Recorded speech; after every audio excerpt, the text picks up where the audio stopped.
Stiffness, we know it, given and in the problem. Displacement, we just calculate above. Divided by 1,000, just for unit conversion, convert from Newton to kilonewton. 1,000 is for unit conversions.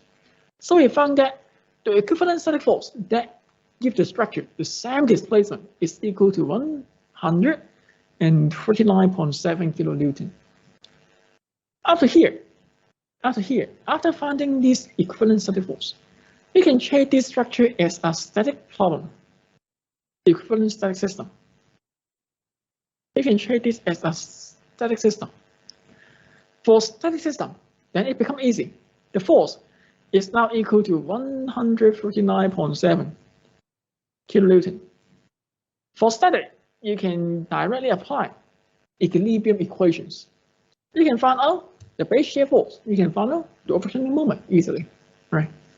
The base shear force, VB. The base shear force, VB, by horizontal force equilibrium, it is equal to the equivalent static force, 139.7. Horizontal force equilibrium. Moment equilibrium, overturning moment equal to the force, 139.7 times the height. The height is 5 meters. So you can find out the overturning moment at the base level.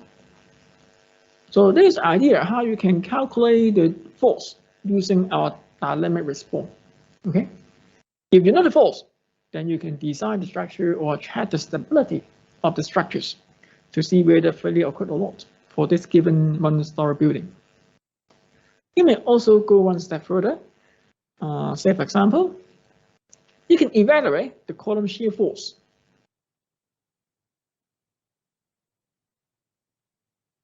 If the column have the same dimensions, same materials, and then there are two columns here. So you can see that each column will share 1/2 of the loading, 1/2 of the forces. Fs/2 gives you the column shear force. You may also consider structure analysis to find the moment acting along the column. Then you know what happened for the column, you can design for these dynamic loadings. Okay. This idea is also true when you consider the other type of loading. When you consider a sinusoidal force, when you consider an arbitrary force, any kind of loading, you can using that concept to evaluate forces using the equivalent static force concept. Here I just use pulse as an example. When the structure is under a sinusoidal force or arbitrary loading, you may also use the same idea to find out the equivalent static system. But for sure, you may have different equations to calculate the displacement response. If it is another loading, sine loading, cosine loading, you have another equation for displacement. And then you can use the displacement to find out the equivalent static force, and then find out the base shear, find out the overturning moment, or the other quantity that you would like to know. Okay. This example let you know how to apply the approximate method for pulse loading, firstly, and then second, let you know how to find out the corresponding equivalent static system.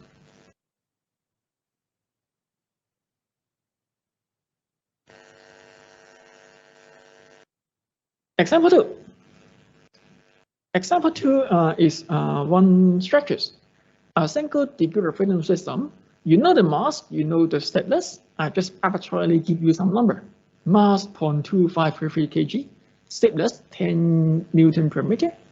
The period of the system is 1 second. The damping ratio is 5%. This structure is under a half cycle sine pulse, a half sine wave. The sine wave can be described using this equation, 10 sine pi t over 0.6. Half sine pulse. Beyond 0.6 second, there is no loading. Beyond 0.6 second. In this question, you are asked to calculate the displacement response using two numerical methods. Firstly, you can use central difference, and then second, you can use the Newmark's method for calculations for structures under half sine wave.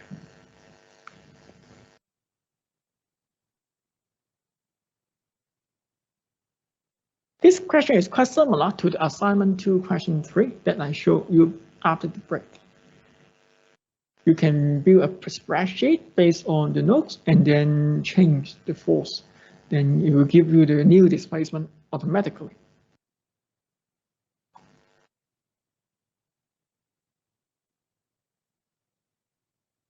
In the solution, I tell you some important equations. You may, just like the notes mentioned, you may set a time step yourself. The period of the structures is 1 second. If you have no any idea about how to set up the time step, maybe you can estimate the time step delta t using the structure period. According to the notes, for one time the period normally is a good choice for a time step. If the period is 1, for one time period give you a value is 0.1. So here I use 0.1 at the beginning for 1 second. The time step is 0.1. And then following the equation in the initial nodes. In the initial nodes, I give you some equation to calculate what happened at the beginning. Initial calculations. Pick the correct equations. Here we're using central difference. In the notes, I give you some equation for central difference method. You have to calculate what happened at the beginning. For central difference method, you need U minus 1.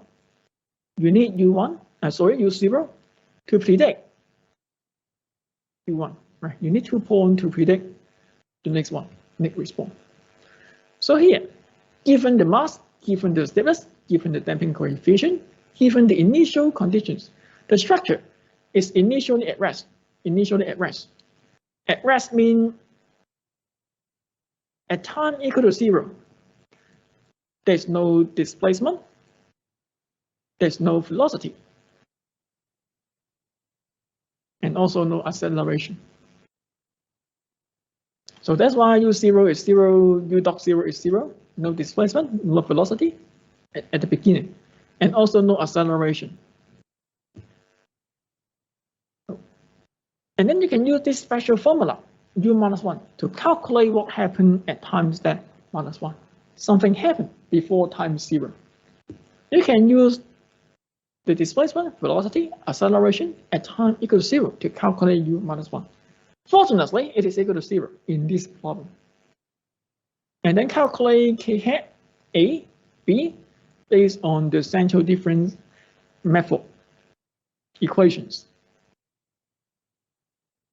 Then you can, once you have this kind of initial parameters, you can use this set of parameters n times, put them into this step 2. Step 2, you are repeating using these two equations to find out the new displacement at time step I plus 1. You may get a spreadsheet a response like this. You may use Excel, use different rows to do the calculations. If I try one for you as an example, we can build a spreadsheet together.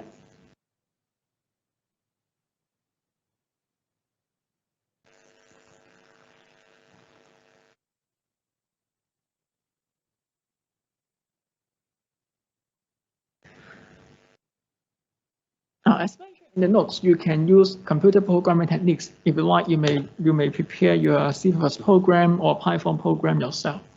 But if you don't like programming, I think spreadsheet is also one good choice for you. To build a spreadsheet, you may copy the equation from the notes first. We have some equations that I would like to import into Excel. Just copy from the notes, okay? We have mass, we have stiffness, we have damping coefficient, etc. We have period. Firstly, I will put down some structural parameter, including mass, stiffness. I think I have damping ratio, right? Damping ratio. Maybe I simply call this dr, damping ratio, because I cannot type the grid symbol in Excel. And then I just type in the value 0.2533 kg. Stiffness is 10 kilonewton per meter. And then damping ratio is 0.05, right? Let me check the question again. Yeah, damping ratio is 0.05. And then period is 1 second. I think we don't need period, but here I just put down period for reference. So it seems that these are some initial property that we have. There are some structural parameters. Maybe I'll turn this to yellow. And then what next? Instead of knowing such parameter, we need some, we need the time step.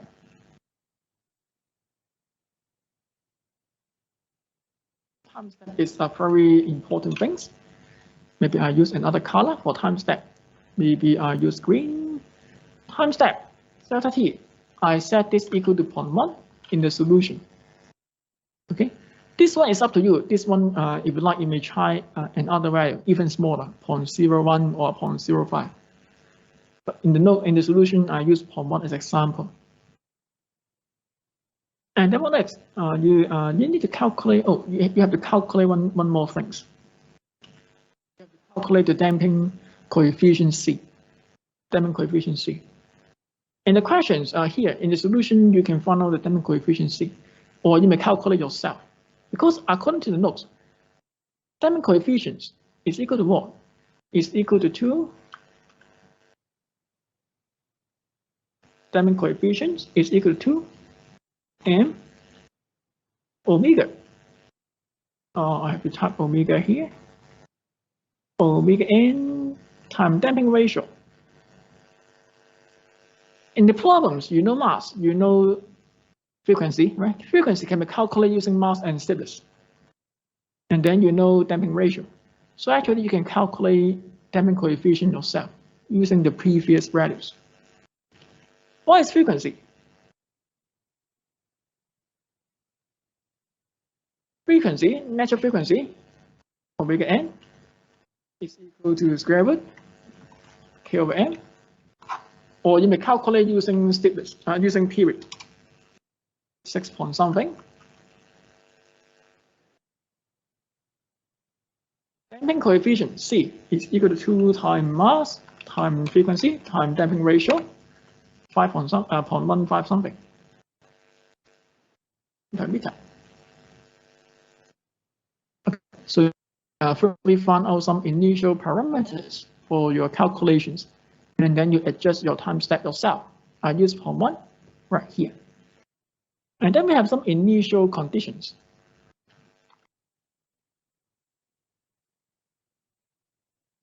Initial conditions, maybe I use full color. Full. More initial conditions we have. As you can see here, we have initial displacement. I cannot type u dot in the Excel, so I use v for velocity. I use a for acceleration. We have initial force. Initial force is 0. Why initial force is 0? Because you are considering a half side wave. At time equal to 0, the side value is 0. Okay, so we have initial 0, 0, 0. Displacement. Force is Newton, for example. These are some initial conditions you have. And then you can calculate acceleration. U minus 1. K hat A, B based on the equation right here. If I calculate acceleration, you can provide the equation directly into this spreadsheet.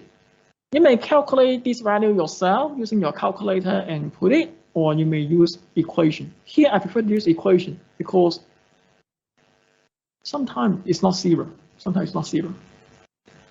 P0 minus C is here, time our initial velocity minus stiffness time our initial displacement, and then over m. Acceleration, the unit is meter per second squared. And then you can calculate u minus 1. U minus 1.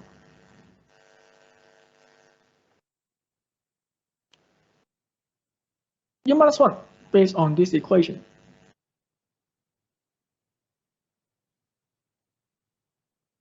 Displacement u0 minus dt times the initial velocity.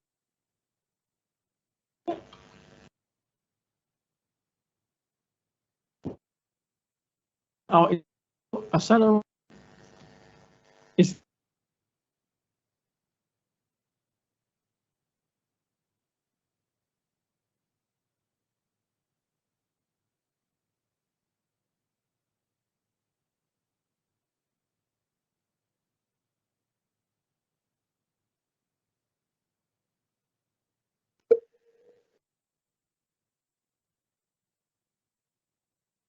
Okay, I think it's right now. I think there are some technical problems about the collection. Can you hear right now? Testing. You're here?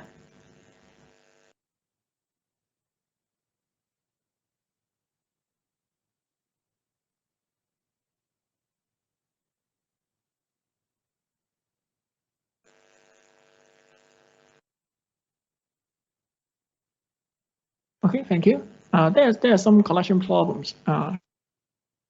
It seems that it's again, fortunately. Thank you very much. Let me continue. I just demonstrate how to build a Newmark scheme, central difference method in Excel. And then I believe that after that, you may construct your file yourself to solve the problem for assignment 2. You may follow this video, okay? And then we finish view -1. And then you can proceed to the next one to find out K hat, find out A, find out B. There are some parameter you need to keep using for central difference method. Maybe I call this central difference parameter. Difference parameter. For different methods, they have different parameters. So for example, for Newmark scheme has quite a lot of parameters. K hat, A and B. Oh, A, no 0, and then B. You can calculate these 3 parameters. You will keep using K hat, A, B many times in your calculations. K hat equal to mass over 2 times the delta T plus C over 2 over delta T. It's always also good to check the answer with your calculator. Make sure that your Excel is correct. Okay. You may use, when you build your Excel file, you may use the example in the lecture notes or in the tutorial notes to check your spreadsheet. If you find that your answer is same as the answer in the notes, then you can use it for the other scenario, for the assignment 2 or for the other scenario. A, M over 2 times delta T minus C, Damping coefficient, right, over 2 over delta T, 24 something.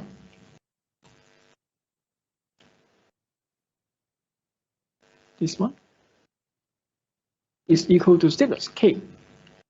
K minus 2 times M, and then over delta T squared.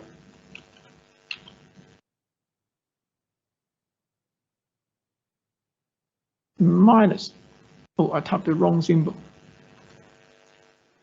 Minus 40 something. So it seems that we have all the parameter that we required for our calculations. Then I believe that these kind of equations are useless right now. You may delete the equation. And then what next? We use another set of equations. According to central difference method, there are some equations you have to use.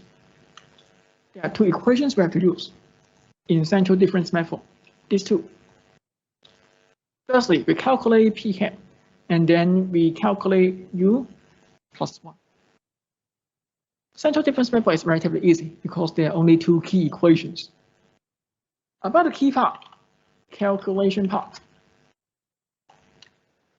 For the calculation part, you can set up a few columns. Say, for example, time, and then the force P. If you like, you may calculate P hat, Ui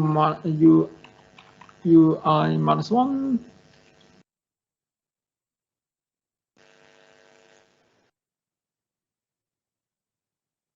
You can change the order. You can change the order of these columns, up to you.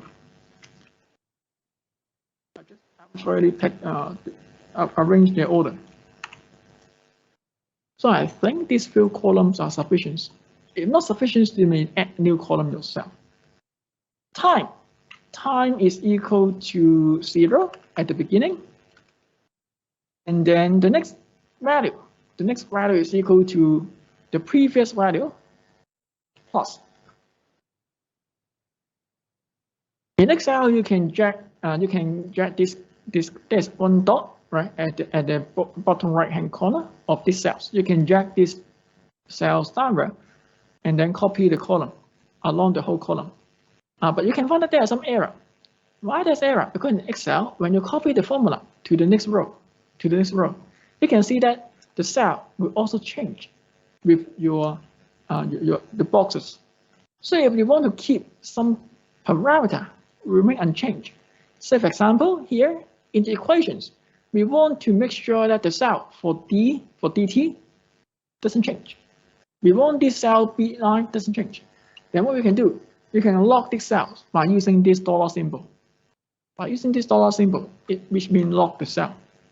When you lock the cell, when you copy the column downward, then you can see that the cell remain unchanged. The cell dt fixed right here.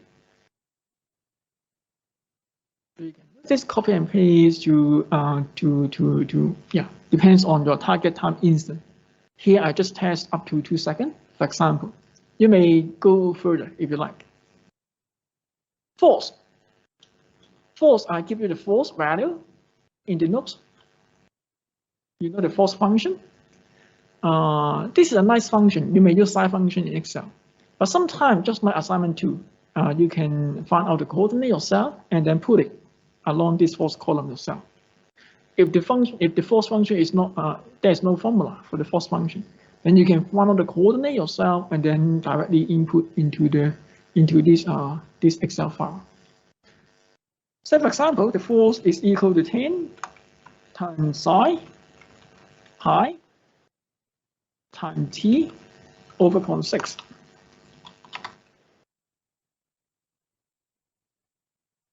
You may drag this cell downward, and then beyond 0.6 seconds, there is no false. There's no false beyond 0.6 seconds.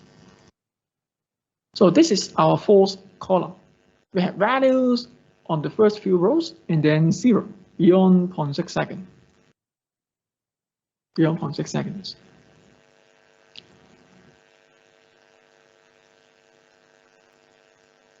Maybe I can change the order a little bit. Okay, here I changed the column arrangement a little bit, and then I found out u minus 1, u0, and put it along the first row.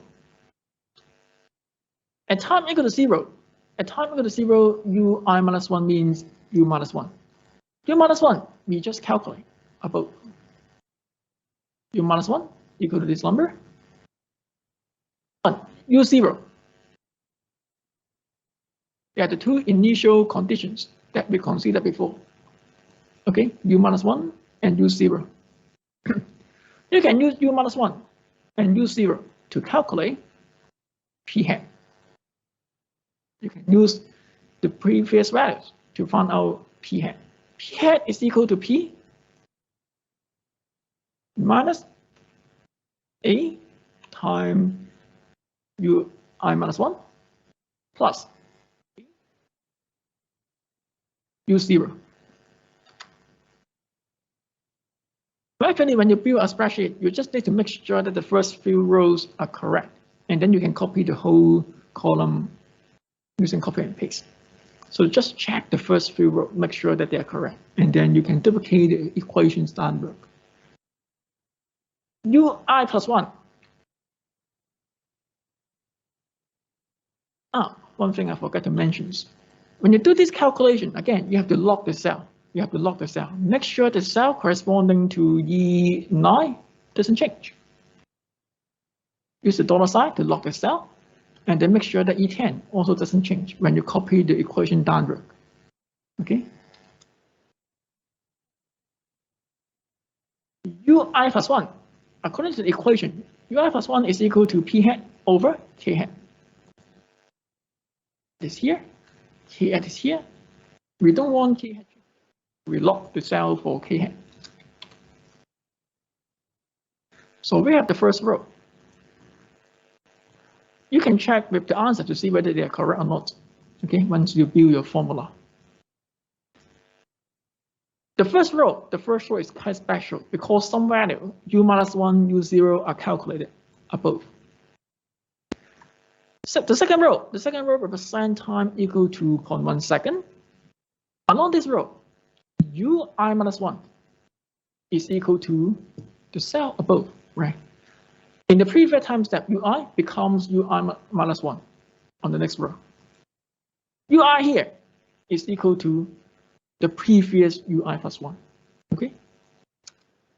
So again, you know some values for ui minus 1 for ui. P hat, you can copy the equation down row and then check the cell a little bit to see if there's any problem about your cell values. A, B, blah, blah, blah. Okay. You can calculate the displacement at time step 0, 1. You can compare with the answer with the notes. It seems okay, right? Then you can copy the values.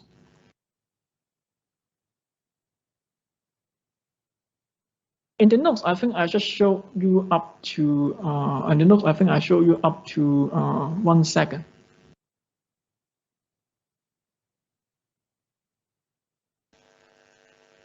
The last value is minus 1.2 something. It seems that I make some mistakes in my calculation. Let me check.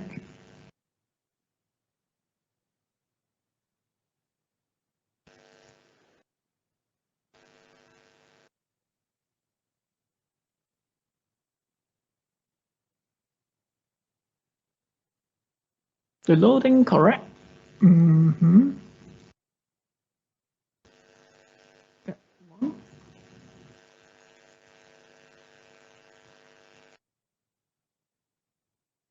Oh, there's a problem about this equation. P hat is equal to A times U minus 1 minus B times UI. Here, I should use minus.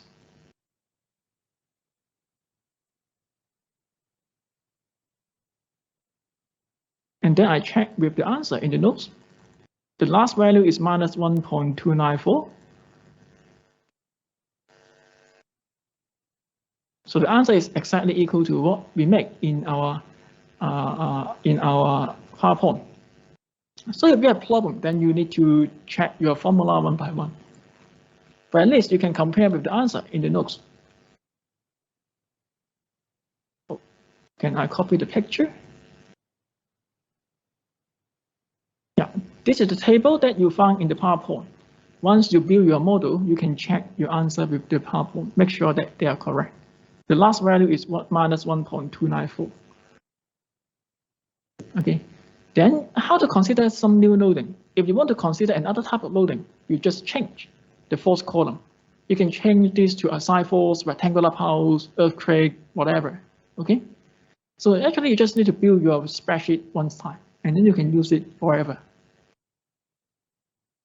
You can plot the graph. You can plot the displacement time graph. Maybe I plot using this one. Select data at X is time, Y is displacement. Then you can see, you can get the displacement time plot for these structures. You can also go further beyond 2 seconds if you like. Okay.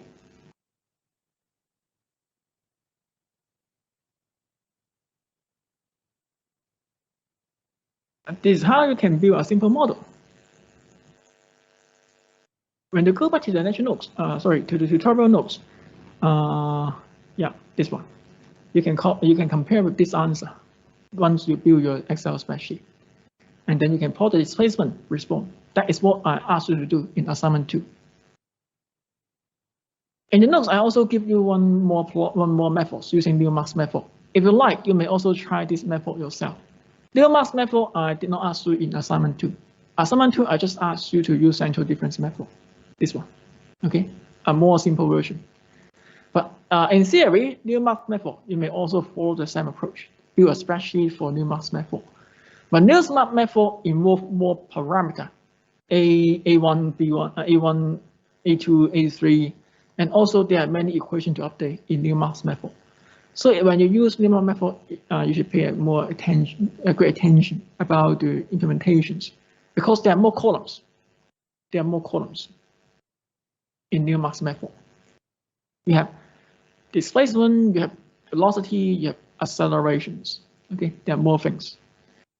And then if you have two spreadsheets, you can plot the data and compare the difference between central difference method and Newmark's method. Okay. If you have time, you may also simulate Newmark's method. Implement Newmark's method in your spreadsheet if you have time. For assignment, I just asked you to implement central difference method. You may follow the procedure that I illustrated before. Finally, one conclusion about where we are. Up to now, we finished topic 7. Up to now, we have learned how to analyze a single degree of freedom system under the given types of loadings. Firstly, you know how to formulate the equation of motion. You know how to find out the mass, stiffness, and damping coefficients yourself. And then second, in topic 5, you have learned how to find out the free vibration response.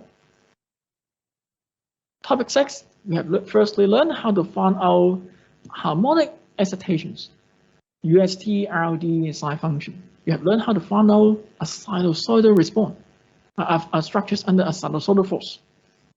And then we talk about periodic loading. Although periodic loading is out of the syllabus, but you can see that periodic loading is based on Fourier series. Pulse loading.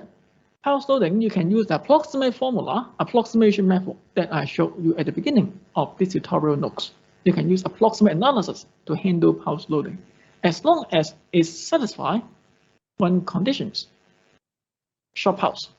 Short pulse mean TD over TN is less than 0.25.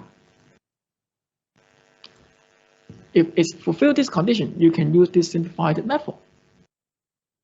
For arbitrary loading, you may use theoretical method, Duhem integral, or you may use numerical methods that we learned today, Newmark's method or central difference method. So now you are able to handle different kinds of loadings. For ground motion, you just need to take the force equal to minus m times the ground acceleration. You can get the ground acceleration at different time instant, t1, t2, t3. You have the values. And then multiply it by the mass, give you the force.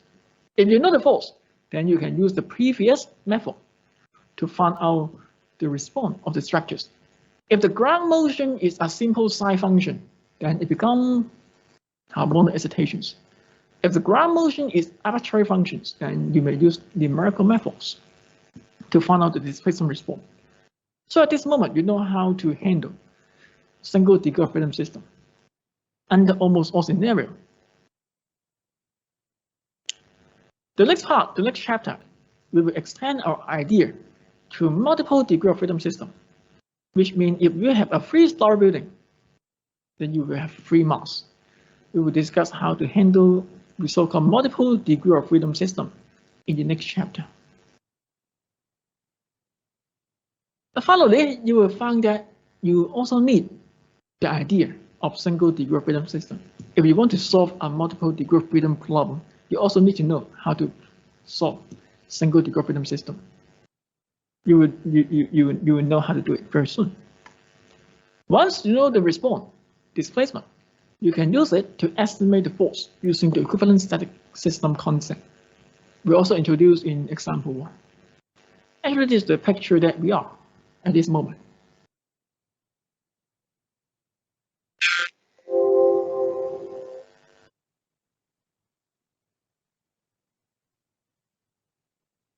Okay, this is about tutorial 7. Tutorial 7. There are 2 questions. One is about pulse loading. The other one is about central difference method. If you understand question 2, how to build central difference method, then I believe that it helps you to also find out the answer for question 3. Because question 3, assignment 2, asks you to use central difference method, estimate the response of these structures under this loading. Okay, if you have the Excel, you just need to change the loading to these values. You can type in the values in the Excel directly yourself, And then, yeah, you have the solution. Very easy. Question 4, you can use the same Excel. Again, change the loading. Change the loading to minus m times ground acceleration. Then again, problem solved. So you just need to build your Excel one time, then it helps you forever.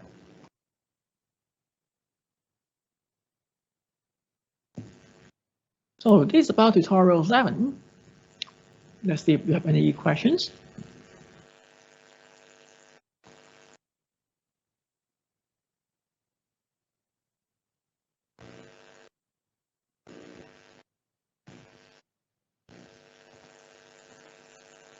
If not, we may take a short break.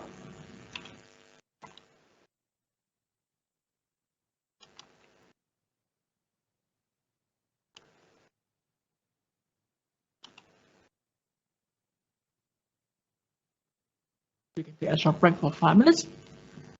After that, we may probably go to the next chapter.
Okay, maybe it's time for us to start our discussion again.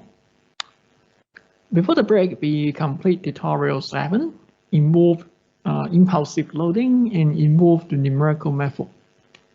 And before starting the next chapter, I would like to again mention that we will have a quiz next week, so please come on time. The quiz will start at the beginning of this lecture, which means at 10 o'clock.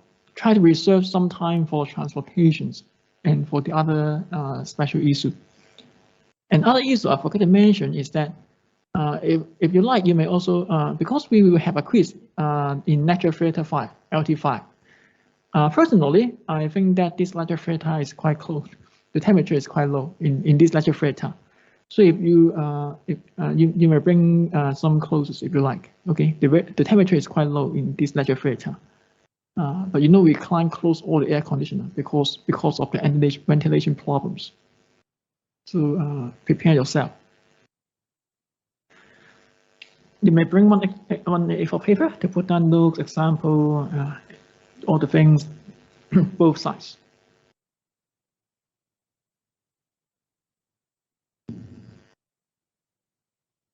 So we finished all the things about single degree of freedom system.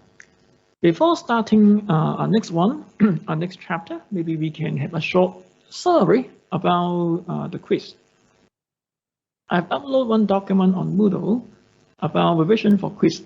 Maybe I roughly go through this document. Help us let's have the idea what we will cover in the quiz. I will roughly go through this document. I believe that you know all the things already. The quiz will cover the contents from chapter 1 to chapter 5. Chapter 1 to topic 1 to topic 3 are mainly related to Sibyl's method. This concept is quite general. It can apply for truss, for beam, for frame. So if you know the concept, then actually you know how to find out the problems for 3 topics. In general, Sibyl's method involves several steps. First step, you have to discretize structures and select the appropriate elements. Number of elements, select the number of degrees of freedom. You have to identify the unknown displacement, unknown force yourself. The bottom picture shows you truss element, beam, and frame. You have to remember the degrees of freedom for each element. Say, for example, for truss element, you have 2 degrees of freedom at each node. For truss, we consider horizontal and vertical degrees of freedom. For beam, we also consider we have 2 degrees of freedom at each node, but 1 for vertical, 1 for rotation for beam. For frame is the most general 1D element. It captures all translation and rotational degrees of freedom. For a member, you have to define the member orientation. This purple arrow denotes the member orientation. This arrow points to node F. The starting point is node N. We call that near end node and far node. Depends on the member orientations. You have to remember the sign conventions. For horizontal, we normally pick right for positive. For vertical direction, we pick upward at positive.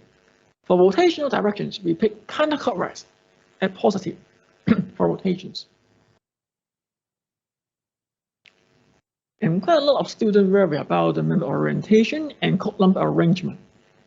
As we mentioned in our lectures and in our tutorial, we will actually these 2 things will not affect your calculations. No matter how you arrange the member orientation and code numbers, you will always get the same answer as long as you do your calculation properly.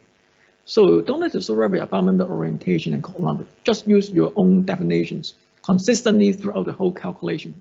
And you will get the same displacement, same reactions, no difference.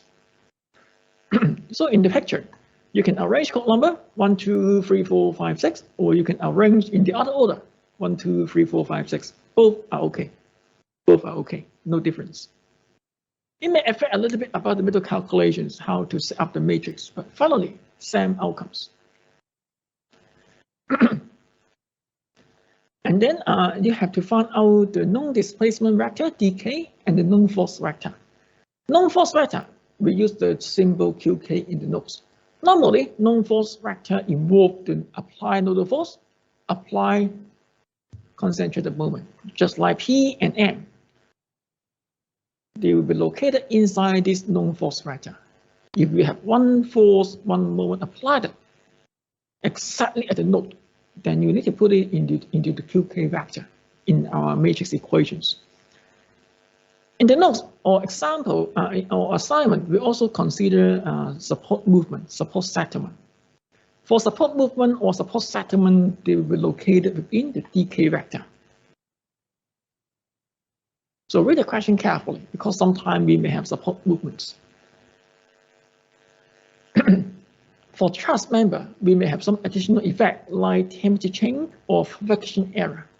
For beam for frame, when they are under intermediate loading, then you need to calculate one extra thing. It's called initial fixed end force.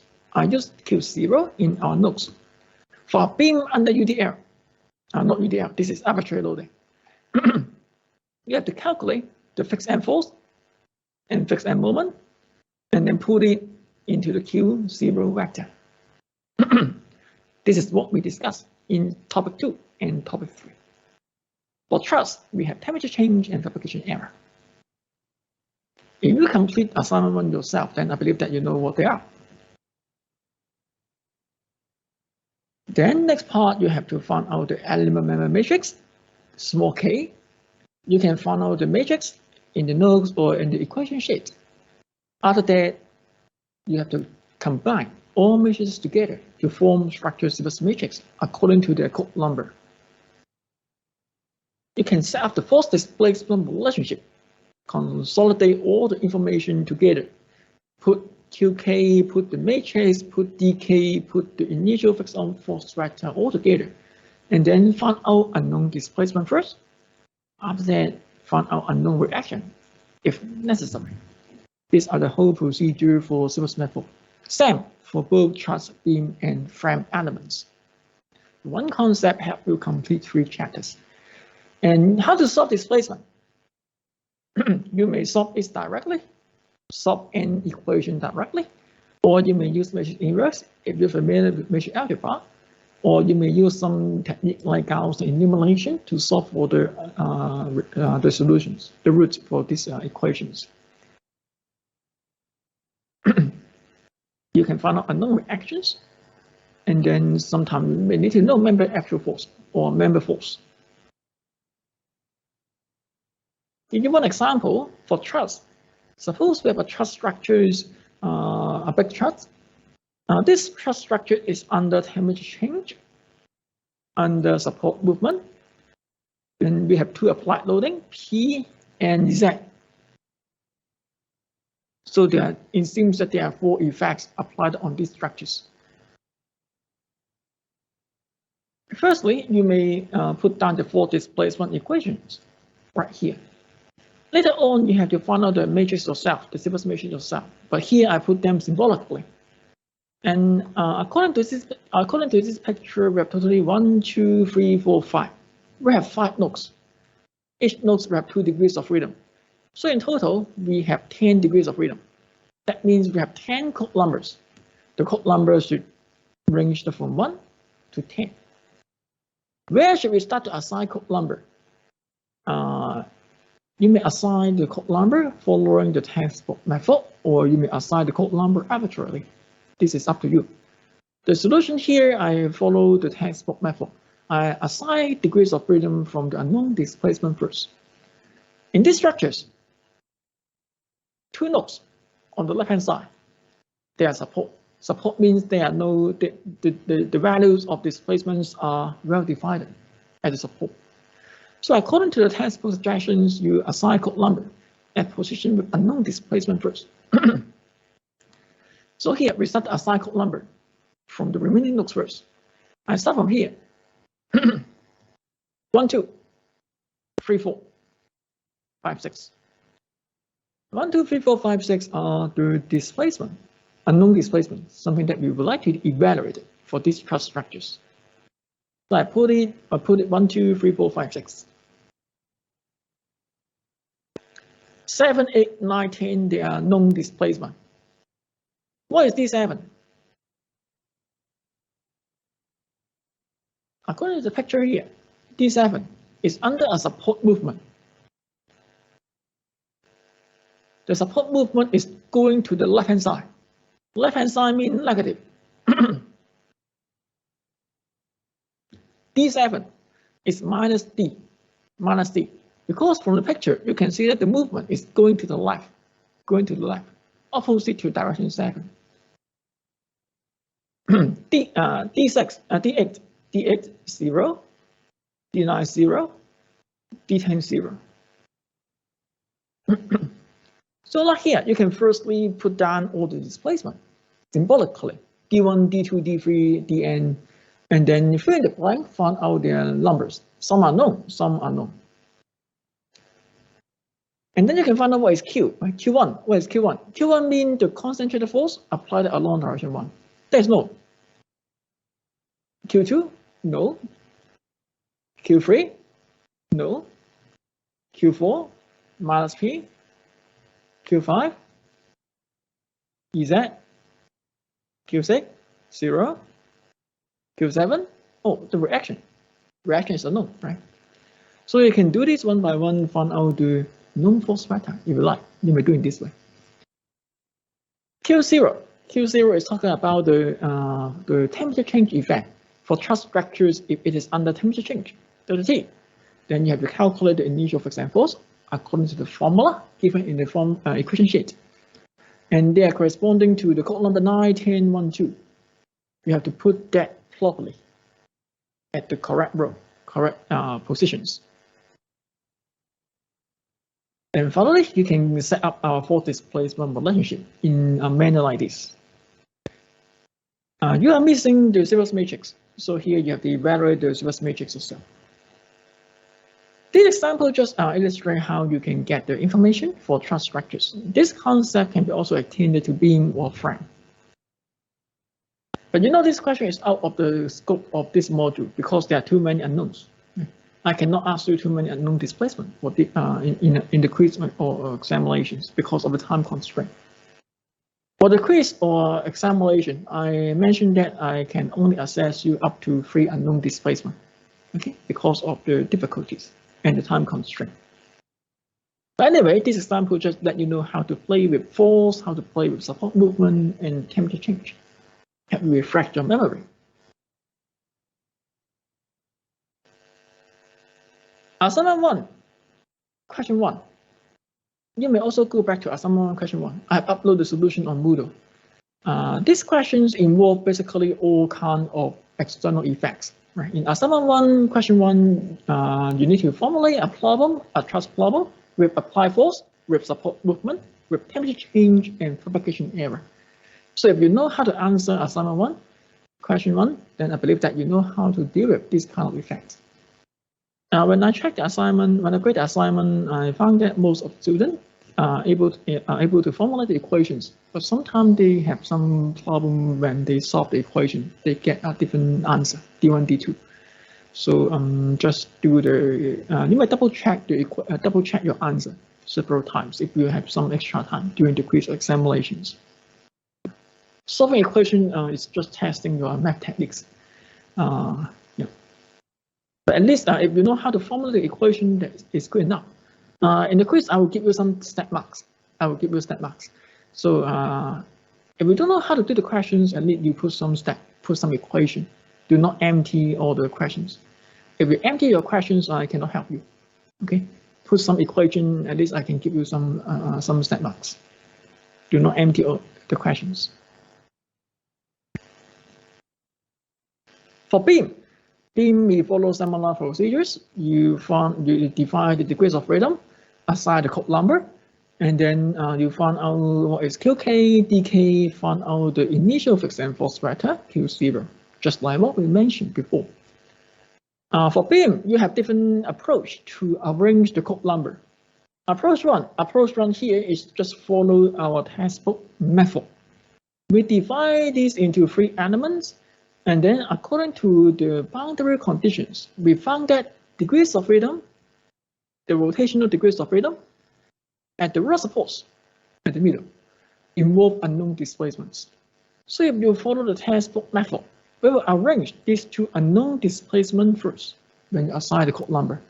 So we use 1, 2 to denote the unknown displacement positions. You may follow this approach if you like, the textbook method. If you do it this way, if you follow the textbook method, then you can see that the element matrix, the order of the code number is not in ascending order. Say here is 3, 4, 5, 1. So when you add up the matrix together, you may need to rearrange your matrix a little bit. Depends on how you combine the matrix. If you do the things properly, then you can get the elements, you can get the structure sequence matrix. The good thing of following the textbook method is that unknown displacement always appear on the top. If you follow the textbook method, the unknown displacement always appear at the top of the equations. It helps you more easy to identify which part is useful in the matrix. But the difficulty of this approach is that you may need to do some rearrangement of the sequence matrix. So it's up to you. If you like, you may also follow approach 1, textbook method. For myself, I normally use method 2, approach 2. I arrange number from the left to the right, 1, 2, 3, 4, 5, 6, 7, 8. I normally arrange in this manner, from left to right. The good news is that when you arrange the code number in this manner, then when you take a look on the element matrix, they're all in ascending order. So actually, when you combine the sequence matrix using approach 2, actually I think you don't need to expand the matrix because you can easily identify which parts are overlapping with each other. There's no need to rearrange the arrangement of the matrix. It saves you some time when you combine the matrix. What I mean is that you can easily get the structure sequence matrix if you arrange code number from left to right in ascending order. But the problem of this arrangement is that the unknown displacement will appear at the middle, not at the top of the matrix equations. Just like here, D4, D6. The 4th rows and the 6th row involve unknown displacement. So what I have to do, very easy, you just extract row 4, extract row 6 out. Extract row 4, extract row 6 out among these matrix equations. Then actually they talk about the same problems. Solving it, then you can get the same displacements. Just extract the rows with unknown displacement. Unknown displacement appear along row 4 and row 6. So you extract these 2 rows out, become 2 equations. So equation 2 unknowns, you can find out the answer easily. Personally, I normally use this approach because I don't want to rearrange the matrix. It's quite easy to make mistake for me if I rearrange the matrix order. So I prefer, personally, I normally use this one. For frame, if you have time, you may study about frame. Okay, for the quiz, if you have no time, you may pay more attention on trust and B. And then topic 4 and topic 5 are something related to structural dynamics, single degree of freedom system. For a dynamic problem, we would like to know the displacement response of structures under dynamic loadings. It can be a side loading, it can be arbitrary loading, it can be pulse loading. But in the quiz, we just test you up to topic 5, which means 3 variations. Normally, you have to select a plot model. Up to now, for our quiz, we only cover single degree of freedom system. Single degree of freedom system means you have only 1 degree of freedom. So relatively easy. You have to know how to derive the equation of motions. mu double dot plus u dot plus ku equal to 0. You have to know how to find out the dynamic properties, MCK. Yeah, like this, MCK. Sometimes I will give you MCK in the questions. Sometimes you have to find out the dynamic response using the lab data. I think in our tutorial 5 question is 3. We have one question is about how to find out dynamic properties using our lab data. You may go back to tutorial 5. There's one question that you know how to find out dynamic properties from using some lab data. Sometimes I will give you the values directly, sometimes you have to evaluate yourself. For single degree of freedom system, it may look in different manner. It may be a frame structures, it may be a cantilever beam, it may be a semi-supported beam. Single degree of freedom system can be any forms. What you have to do, if you want to model the structures in terms of a single degree of freedom system, a point and stick model, what you have to do is to evaluate the corresponding mass, stiffness, and damping coefficients MCK. Okay, if you know how to find out the MCK for each scenario, then you can always express them using this Boyle-Stick model with a single mass, single stiffness, and single damping coefficients. And the notes, I think in topic 4 and topic 5 and topic 6, I give you some idea about how to simplify the problems. For frame, you can calculate the column stiffness. For vertical beam assumption, column stiffness is equal to 12 VI over H creep, and then depends on how many columns you have. For cantilever beam attached to a string, then you can calculate the equivalent stiffness using this equation. This is a series, right? In series. Frame is in parallel. This cantilever beam with a spring on the right is in series. You have seen these two pictures in topic 4, I think. You may go back to topic 4. Simply support the beam, the stiffness of the beam is 48 EI over L cubed. And then you can express them using a Boyle-Stick model with a single mass, single stiffness, single K. Remember how to calculate natural frequency. Natural frequency is equal to square root K over M. Be careful about the units. Period is equal to 2 pi over omega n. Okay, and then if you know MCK, then you can use our equation. What I mean is that in the notes, I derived the displacement solution to you for different scenario. You can use the displacement equation directly. You don't need to prove it. You can just use directly. Make sure that you use the correct equations. For the quiz, I think it's okay because the quiz is only covered up to topic 5. There is not much equation up to topic 5. But for the final examination, you have to array of the scenario because there will be many equations. Damping coefficients, damping ratio. Damping ratio is, by definition, it is equal to damping coefficients over a critical value. And in topic 5, we also introduced in detail about what is damping ratio. It helps you to check whether the system will oscillate or not. For a system with small damping, you will see oscillation. For system with damping ratio beyond 1, then there's no oscillation. The system will tend at rest, okay, as time goes on. So this is the meaning of damping ratio. We mentioned it in topic 5. These are some meanings of different parameters. For phase vibrations by definition mean force equal to 0. For phase vibrations, you can use this equation to evaluate displacement at any time instant. A cosine plus B sine times exponential functions. You can use this directly. And there is one application for phase vibrations. You can estimate damping ratio using a phase vibration test. How to test structures under phase vibrations? You can firstly move the structures horizontally with some initial displacement, and then release it suddenly. Then the structure will oscillate back and forth about the equilibrium positions. You will measure the displacement of these structures, measure the displacement plot of these structures.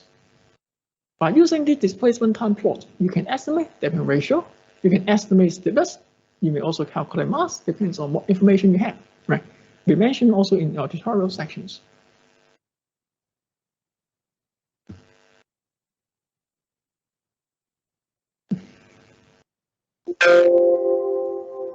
So that is about the quiz. Not much thing, right? Relatively easy, I believe.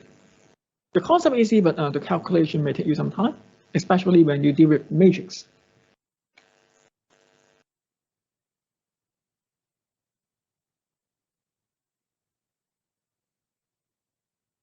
Okay, this is about the notes, short revisions for our quiz.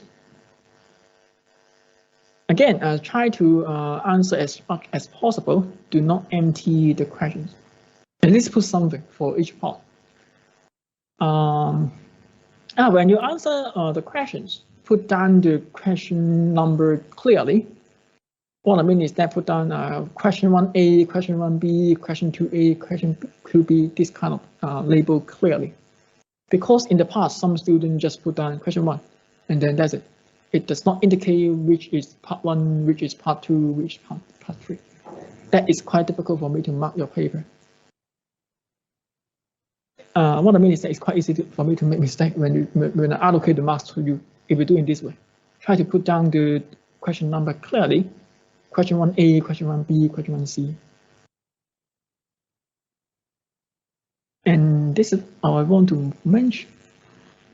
If we have no further comments, then I will go to topic 8. We still have some time. I may talk about topic 8, which is some basic formulation for multiple degree of freedom system.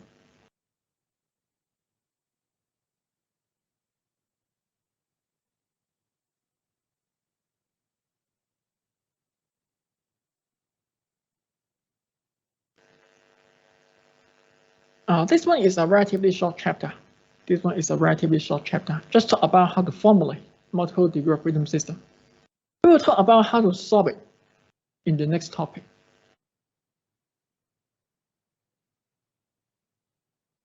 Topic 8. Formulation of multiple degree of freedom system and the equation of motion. This is the content page. You can see that I just mentioned a little bit the first part about the formulations. Section 2 and Section 3 are reference. About the formulations. In the previous sections, we only consider 1 degree of freedom. 1 degree of freedom may not be good enough to sign the deformation of a whole building, right? 1 degree of freedom means you have only 1 displacement. But for a building, you may have different displacement at different story level. So if you use 1 degree of freedom, it cannot quite good. The performance is not quite good to model our structures. What we can do, we can add more mass. Say for example,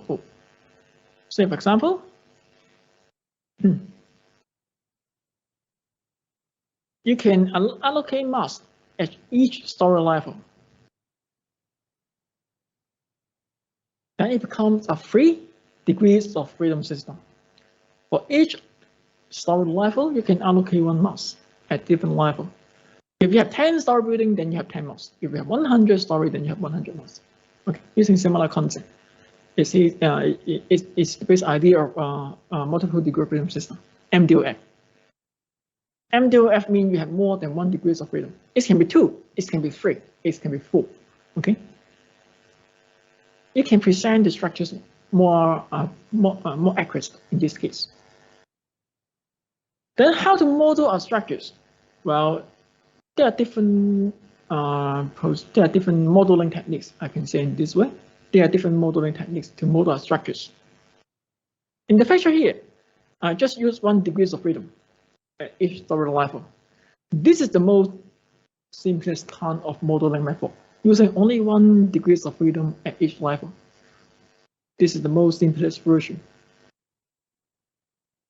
It can check the overall pattern of the tall building under direct loadings. But as you notice that in Sylvus method, you can model a structure in a more precise manner. Right? You can use a frame member for column. You can use frame member for beam. For each member, you have nodes, right? For each node, you have 3 degrees of freedom. So if you want to model the structure accurately, you can also borrow the idea of Sylvus method. You can model each element, column, beam using frame members, frame element. In this case, you will have more and more degrees of freedom in the structures. It's accurate, but it will make the matrix, make the Sylvus matrix very, very big. So you can see here, we have different modeling techniques. In this module, I normally use the first one, shear building model. Shear building models mean we model a structures with 1 displacement at 1 level.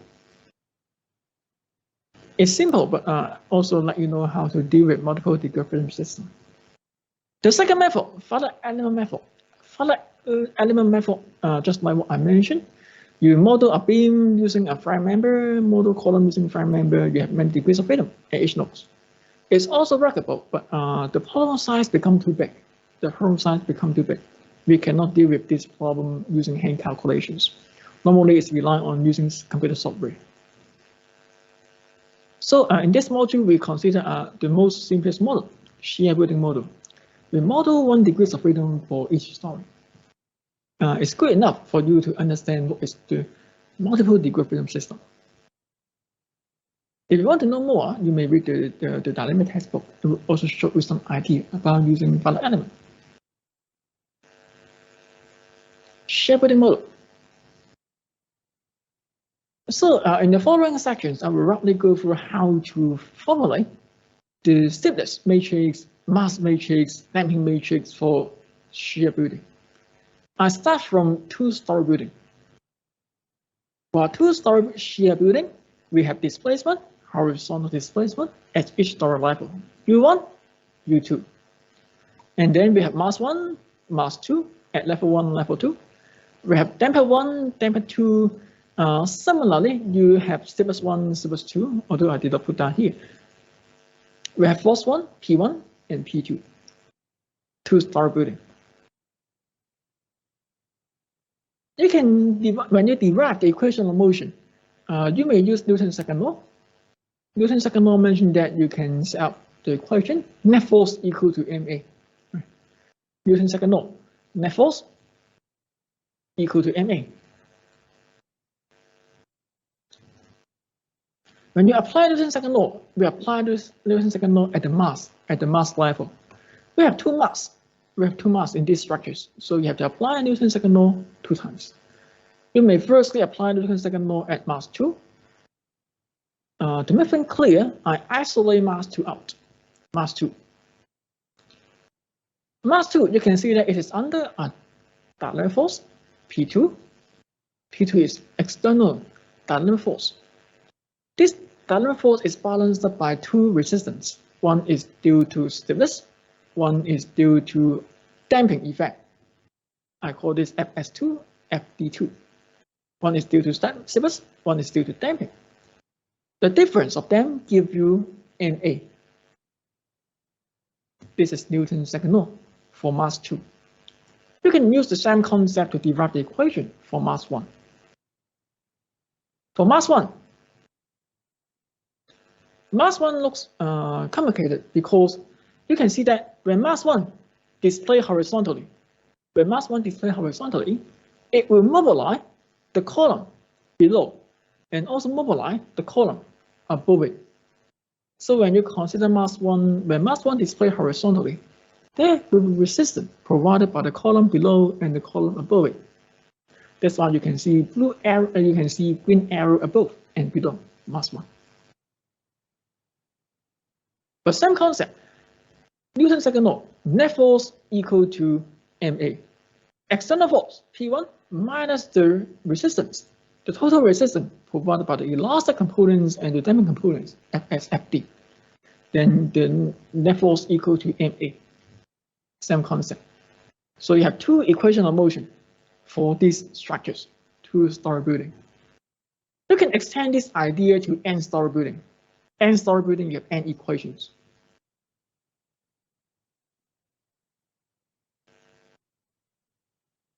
Equation of motion applied at, for each mass. Sometimes we are lazy, sometimes we express our equation using index notation. We change the subscript to one index j or I. Normally we use I or j for the index.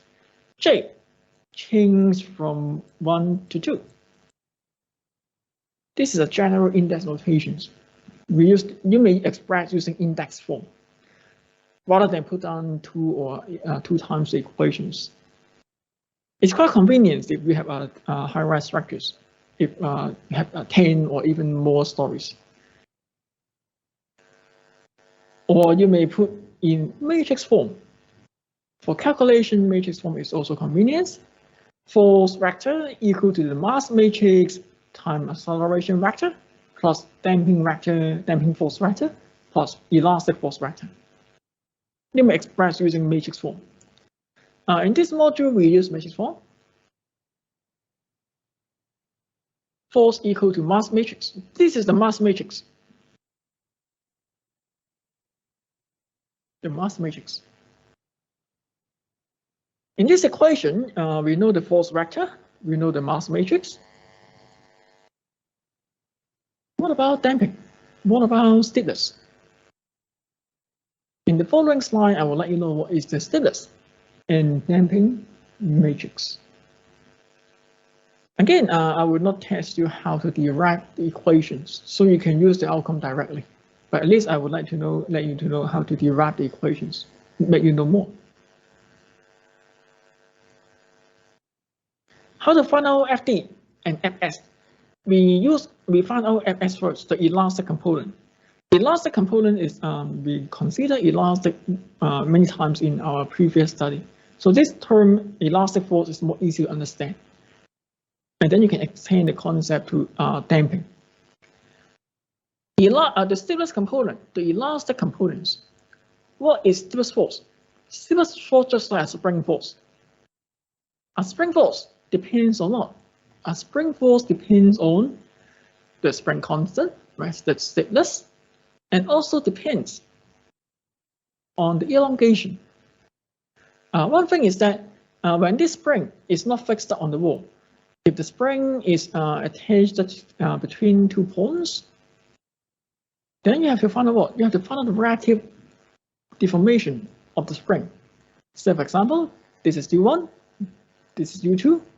The spring force will depend on the net elongation between the 2 points, right? That means U2 minus U1. Here, similarly, the elastic force Fs is equal to the stiffness time the relative deformations at that story. Okay, we are considering the relative deformations, not the total.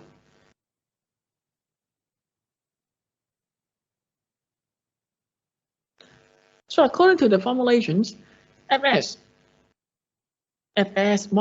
at the first level, Fs1 equal to Fs1a plus Fs1b. What are they?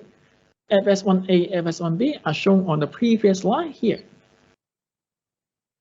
The total elastic force for mass 1 due to the column at the top, column at the bottom. There are 2 parts.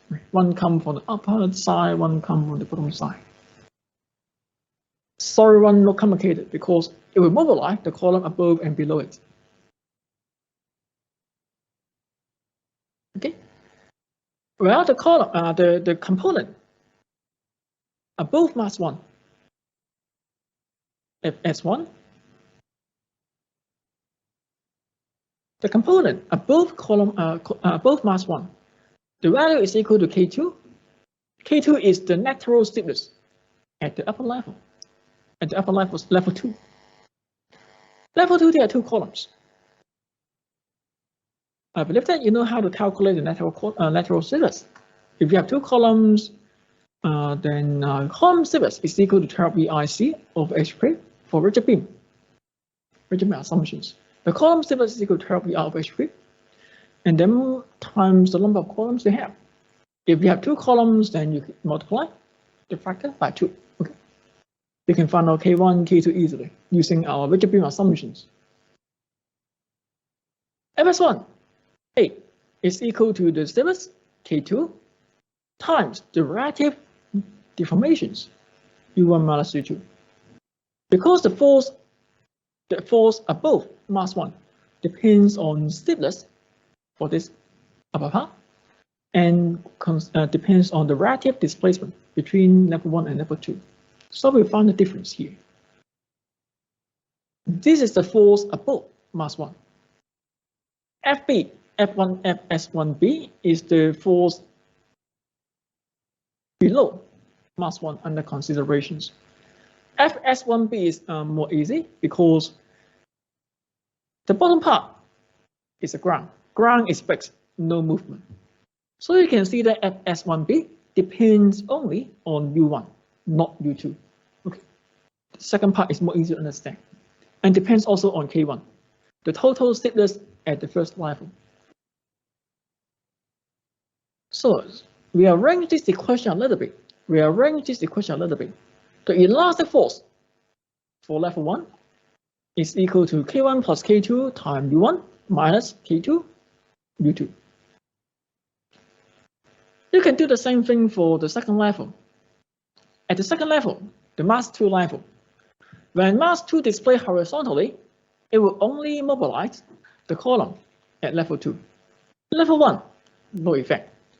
So Fs2 is equal to K2 times the relative movement between level 2 and level 1. So we have these expressions. When you group Fs1, Fs2 in a vector form and do some simplifications, you can express them in these multiplications. A matrix times a displacement vector. The right hand side is a displacement vector, U1, U2. Then what is the things here? These things, this matrix, we call that stiffness matrix for a two-story shear building. This is how you can derive the stiffness matrix based on our derivations here. You can use this matrix directly when you consider a two-story shear building.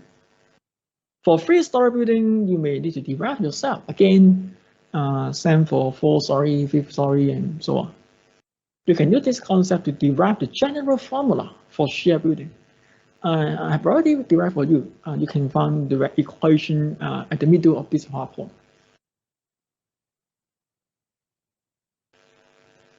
Okay, this is how you can get the stiffness matrix. Okay. Displacement vector and stiffness matrix. For damping, FD. For damping, we follow the same derivations. For damping force, we just change stiffness to damping coefficient C. We change displacement to velocity, delta dot. Okay, for damping, we change K to C, we change displacement to velocity. The derivations remain the same. So here I just copy the previous derivations, change K to C, change U to U dot. Then you can get damping matrix like this. Damping matrix depends on the damping coefficient C1 and C2.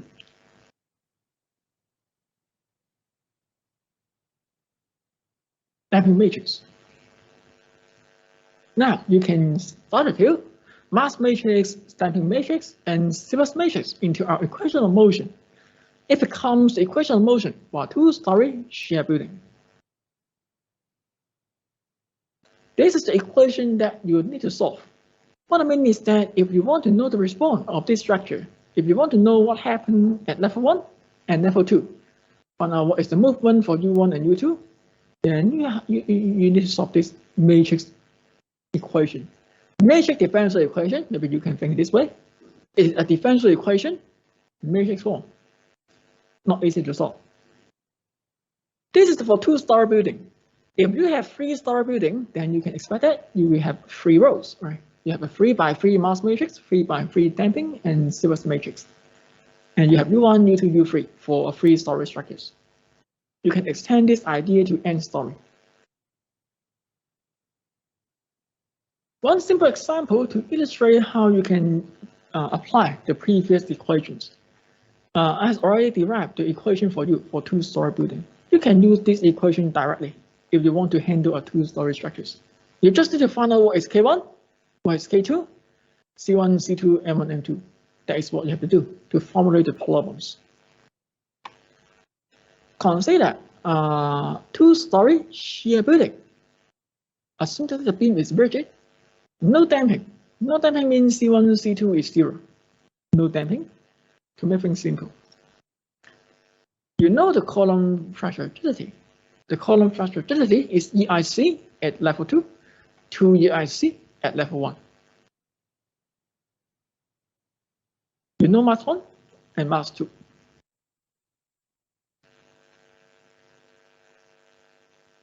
It seems that in this problem, You know mass 1, mass 2. Mass 1 is 2m, mass 2 is m. Then what is K1? What is K2?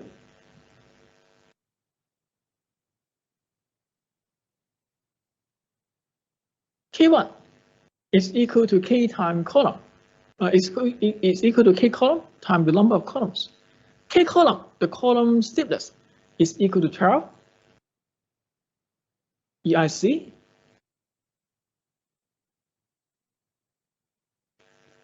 over X squared. This is the column stiffness, right? Column stiffness. You have 2 columns, so you have to multiply the values by 2.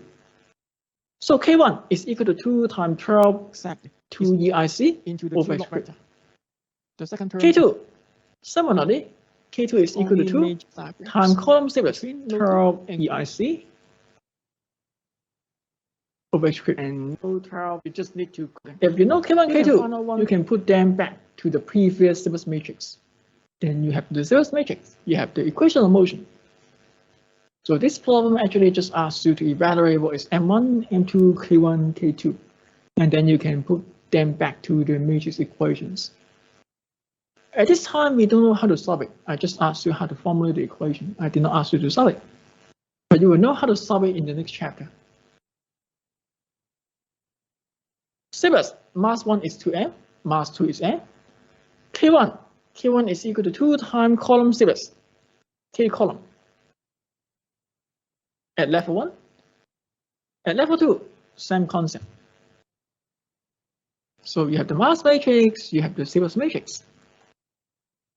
You can put them together into the equation of motion. Mu double dot plus Ku dot, plus Ku equal to the loading. Like this. This is the equation of motion. Why I did not ask you to solve it? Because it's not easy to solve it. You may have a look of these matrix equations. You can expand this matrix equation back to 2 differential equations. You can extract the first row, the second row out. Then you have 2 differential equations. Take a look on maybe the first equation. Along the first equation, you can see U1 double dot mass the displacement at level 1. This is acceleration, sorry, this is acceleration at level 1 times U1 minus U2.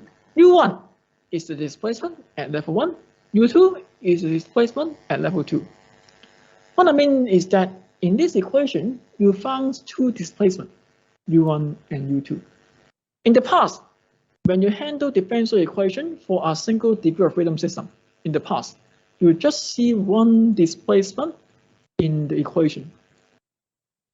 But now there are 2 displacements in the same equations. So mathematically, you have to solve these 2 differential equations simultaneously. That is not easy, okay? Solving 2 differential equations simultaneously, solve for U1, U2. We call this as coupled equations. One equation has more than 1 unknown to be handled. It's quite difficult to solve this directly. But next time, we will introduce some technique so that you can handle this equation of motion using some math techniques. We call that modal superpositions, a very general technique in structural dynamics and also in earthquake engineering applications. At this moment, what you have to know is that at this moment, you have to know how to find out the mass matrix, damping matrix, Sybers matrix. And you have to also understand why we can't solve this directly, because it's too complicated, too many parameters in the equations. Before closing these sections, I would like to give you a general formula. I just give you 2 story structures on the previous sections. What about n story? What about n story? For n story shear building, you can calculate the total mass within a particular level. You can find out the mass for this level and group them into a single number. Mass 1, mass 2, mass 3, and so on. So it becomes a ball and stick model. At each level, you have 1 displacement, U1, U2, up to Un. For each level, you can use rigid beam assumption, find out the total lateral stiffness at each level. K1, K2, K3, K4, and K5. And then you can directly substitute them into this general equation of motion for shear building. Mass matrix. Mass matrix is a diagonal matrix. M1, M2, M3, M4 up to Mn. Stiffness matrix. The first element is K1 plus K2, minus K2, minus K2, and then K2 plus K3, minus K3, minus K3. You can follow this pattern up to level N. Normally, in this module, I just asked you up to 3 levels in this module. Okay, in this module, I will not assess you too much because again, the difficulty, you cannot handle a very tall structures within the exam period. So it's reasonable to assess you up to around 3 story. Okay, but in general, you can express the stiffness matrix in this manner, and also you may express stiffness damping matrix in this manner. We seldom use damping matrix in this way because it's quite difficult for you to find out C1, C2, these kind of numbers. I will let you know how to find out damping matrix later using the other techniques. C matrix. At least you have to know how to find out the mass matrix and the stiffness matrix, these two. You will directly use this formula as shown on this page. This is page 40. This is page 40. Find out M, find out K. Next time we will discuss how to solve it. Some overall pictures. If you have a 3D structures, you have to make some modeling simplifications. So, for example, you model column using a frame member, you model beam using beam members, and then they are joined at the corner at this node. For some, you have to estimate the loading. I think on the structures, you have gravity load, you have wind load, you have impulse load, or you may have some loading due to external wall, etc. And then it's prepared one analytical model for you to analyze, right? A 3D models. If the structure is simple, simple means if the structure is symmetrical. For symmetrical buildings, you may pick one particular layer. For symmetrical building, you can pick one 2D frame here to analysis, which can reduce the computation effort a lot. Instead of considering a 3D structures, you can just pick one 2D layout. It is okay if the structure is simple, regular, and symmetrical. For symmetrical structures under the action of horizontal force, all 2D frames behave the same for symmetrical structures. So you can just consider one. For 2D frame, you may group it into this point stick model, just like what I showed you before, shear building model. Then, yeah, you have the equation of motion. You can solve it, find out the response of structures. This is the overall modeling step that we do in our structure analysis.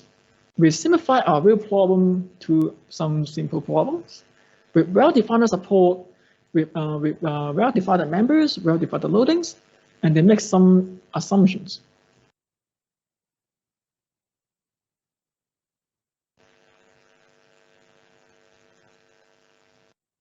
As I mentioned, it's quite difficult for you to solve these differential equations because involve matrix involve more than one differential equations. We have n ordinary differential equations. How to solve it? You may solve this directly. If you're good in math, you can solve it directly. But next time, I will let you know one special technique called model analysis. Model analysis is rarely used to handle dynamic problems, structural dynamic problems. And I think we need to take around 1 to 2 lectures to complete model analysis. The remaining 2 sections, section 2 and section 3, are for reference. Maybe I roughly go through them next time. They are not that important. Just let you know more about the modeling techniques, but they are not for assessment purpose. I think the time is almost enough today. Maybe I stop here.